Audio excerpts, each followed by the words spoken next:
प्रेम की असीम अपरिसीम महिमा है।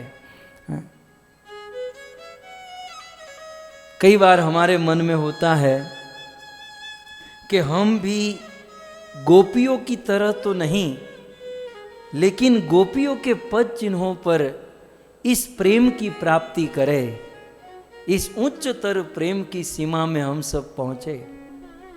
पहली बात तो यह है कि प्रेम का सिद्धांत यह है, प्रेम हेतु फलानुसंधान शून्य माना गया है। प्रेम में कोई अपेक्षा और कोई कारण, कोई स्वार्थ शून्य प्रेम होता है। और इसीलिए नैमिषारण्य में श्रीमद् भागवत जी के प्रारंभ में जब शौनक आदि ऋषि मुनियों ने पूछा कि आत्मा का धर्म क्या है, तब उन्होंने कहा आत्मा का धर्म है प्रेम करना, लेकिन कैसा? सवे पुंसा परो धर्म यतोर भक्ति अधोक्षजे अहेतु की अप्रतिहता ययात्मा संप्रसिद्धति।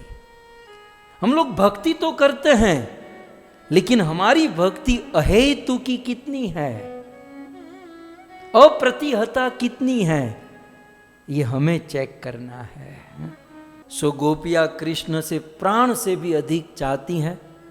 गोपियां कृष्ण के लिए, कृष्ण को सुखी करने के लिए कृष्ण को प्रकट करना चाहती हैं।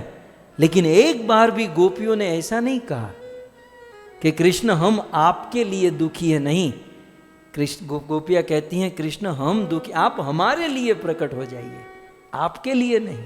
जब हम ये गोपी गीत सुनते ना, कम से कम इस कथा के दौरान तो ये भूत चढ़ जाता है कि भाई हमें भी ऐसा प्रेम करना है। ऐसा प्रेम कैसे होगा?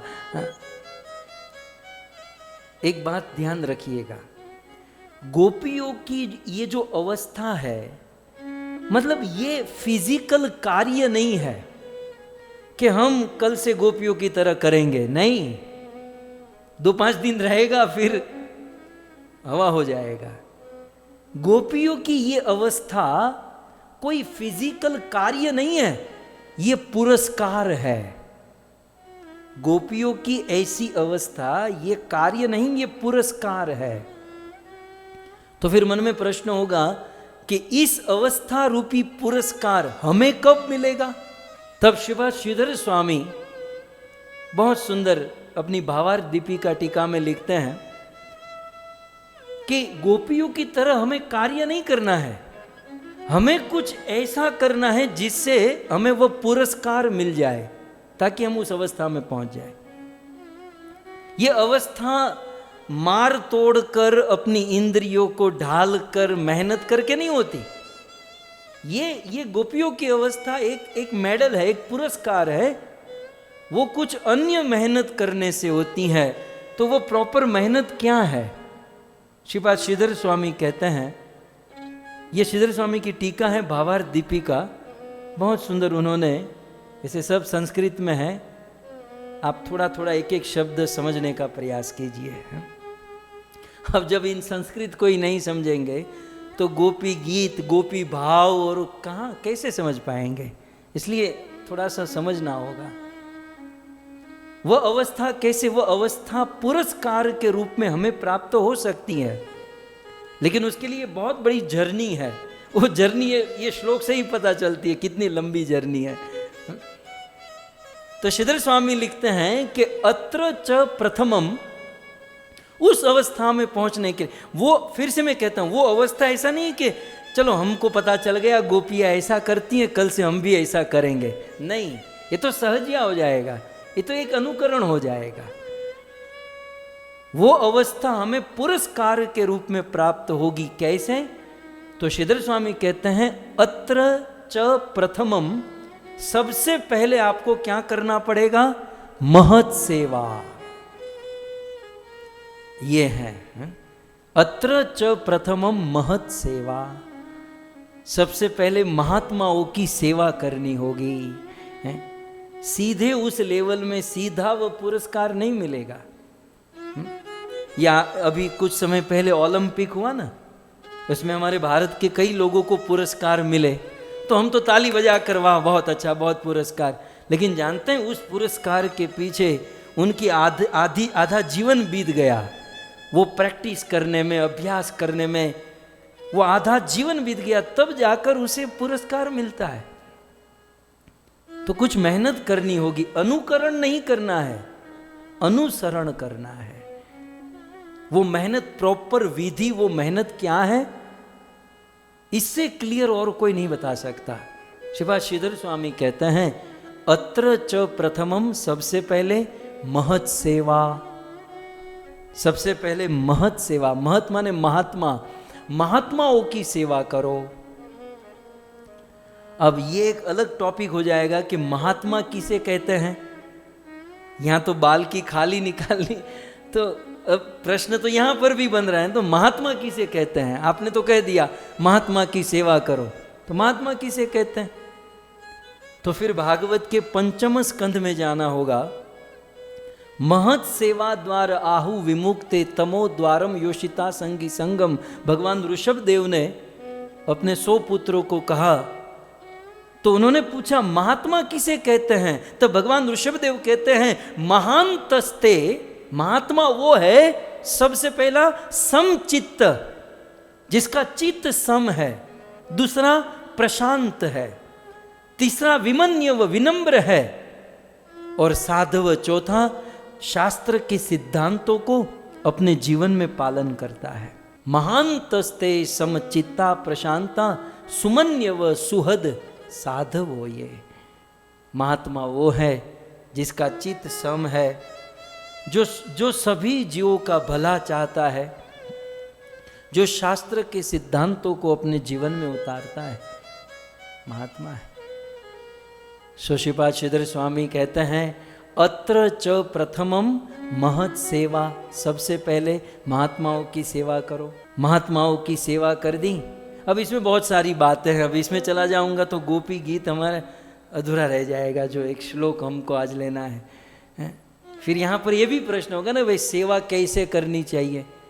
$2-5 दे दिया, हो गई सेवा, चलो जीवन भर खत्म। क्या क्या केवल धन से सेवा, मन से सेवा, वाणी से सेवा, शरीर से, बहुत सारी बातें इसमें हैं, लेकिन इतना पकड़ लीजिए कि भाई महत् सेवा, महात्माओं की सेवा करनी है।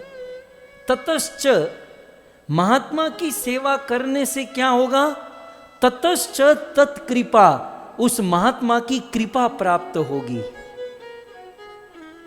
महात्मा की सेवा करने से ततश्च तत्कृपा, उनकी कृपा प्राप्त हो जाएगी। और जब उनकी कृपा प्राप्त होगी तो ततश्च तत् धर्म श्रद्धा, फिर हमें धर्म में श्रद्धा होने लगेगी।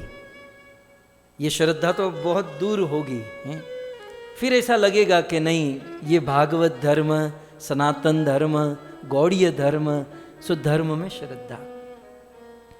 जब वो श्रद्धा दृढ़ होगी तो कहते हैं आगे, ततो भगवत कथा श्रवणम, और उस श्रद्धा से भगवान की कथा का श्रवण करना है। हमारा क्या है ना, हम लोग सीधे कथा श्रवण में आ गए, आगे के 2 स्टेप हमने नहीं किए, इसलिए कथा श्रवण करने के बाद भी कुछ पल्ले नहीं पड़ रहा है।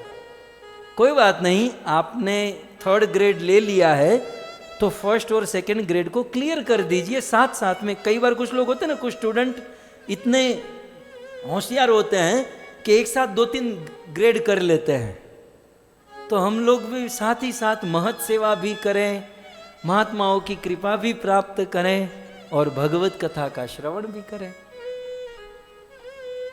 और भगवत कथा का श्रवण करने के बाद क्या होगा, कहते हैं भगवत कथा, फिर नीचे दूसरी लाइन में श्रवणम, श्रवण करने से क्या होगा, ततो भगवती रति, भगवान में रति उत्पन्न हो जाएगी। ये कथा जो है भगवान में रति, मति, गति प्रकटा देती है, जन्मा देती है। सो भगवत कथा श्रवणम ततो भगवती रति, भगवान में रति उत्पन्न होगी। और तयाश्च, और जब भगवान में रति उत्पन्न हो गई फिर क्या होगा, तो तया, उसके बाद कौन सी अवस्था आएगी, उसके बाद देहद्वय, हमारा ये जो शरीर है और आत्मा जो है, उसे हम अलग देखने लगेंगे। अभी नॉलेज तो है, हम शरीर नहीं, हम आत्मा है, ये सब जानते तो है, लेकिन ये किताबी नॉलेज है, उसका साक्षात्कार नहीं है। हम शरीर नहीं, आत्मा आत्मा है, और सुबह उठकर सीधे वो ऑफिस में चला जाएगा। अरे तू आत्मा है तो फिर ये शरीर धर्म करने की क्या जरूरत है? तो हमारे पास ज्ञान है लेकिन उस पर आचरण नहीं है। लेकिन जब हम कथा सुनेंगे और कथा सुनकर भगवान में रति उत्पन्न हो जाएगी, फिर हम धीरे धीरे शरीर और आत्मा को अलग देखने लगेंगे और शारीरिक धर्म को धीरे धीरे छोड़ते जाएंगे, आत्मा के धर्म को बढ़ाते जाएंगे। और जब हम शरीर को तुच्छ समझने लगे, तुच्छ माने कि भले ये शरीर नाशवंत है, इससे कुछ होने वाला नहीं है, मुख्य तो आत्मा है, जब ये ज्ञान होगा तो दूसरी लाइन के अंत में क्या कहते हैं, ततो दृढ़ा भक्ति, तब जाकर भक्ति दृढ़ होगी।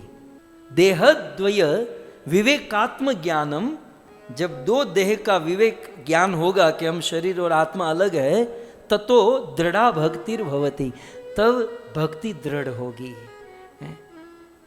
और अब दृढ़ भक्ति जब करने लगेंगे ततो उसके बाद क्या होगा, तो आगे कहते हैं उसके बाद भगवत ज्ञानम, भगवत तत्व ज्ञानम, भगवान के तत्व का ज्ञान होगा।